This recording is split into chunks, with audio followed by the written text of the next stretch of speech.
Is your Acura ILX key fob not working? A dead battery is the most likely culprit. This video provides a step-by-step guide on how to replace the key fob battery in 2016-2021 Acura ILX models, saving you time and money. You'll need a CR2032 battery and a small flathead screwdriver or coin. The whole process should take just 5 to 10 minutes. The Acura ILX key fob is a remote control device that powers essential vehicle functions.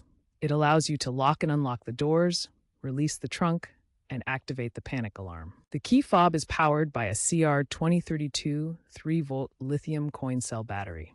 This small round battery provides the necessary power for the fob's electronic components. To communicate with your vehicle, the key fob transmits radio frequency signals at 314 MHz. This enables remote functions within a range of up to 30 meters. For optimal performance and longer battery life, consider using a high-drain version of the CR2032, such as the Panasonic CR2032 HD.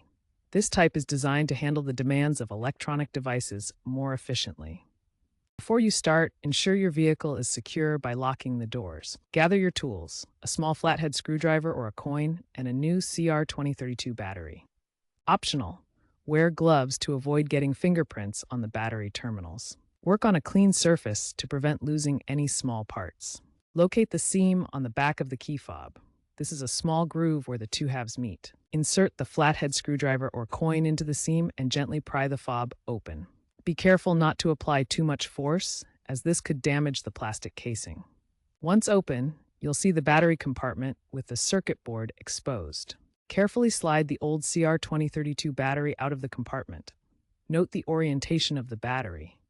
The positive plus side should be facing up. Insert the new CR2032 battery with the positive plus side facing up. Avoid touching the battery terminals to prevent static discharge. Snap the key fob cover back together, ensuring it's fully closed to prevent water damage. Test the fob by pressing the lock-unlock buttons near your vehicle. If it doesn't work immediately, try reprogramming it.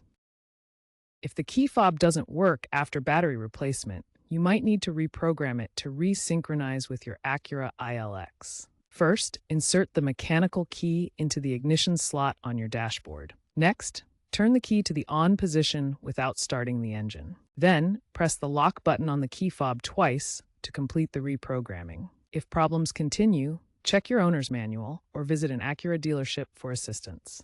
Always dispose of the old lithium battery properly by recycling it at an authorized service center. If you experience sensitivity issues, ensure the battery compartment is clean and free of debris. Extreme temperatures can affect battery life, so be mindful of this in cold climates. For future Acura models, expect potential updates via software, but manual hardware replacements will likely remain. If DIY isn't your thing, remember a dealership service will cost around $150 to $200, whereas DIY is about $75 in savings.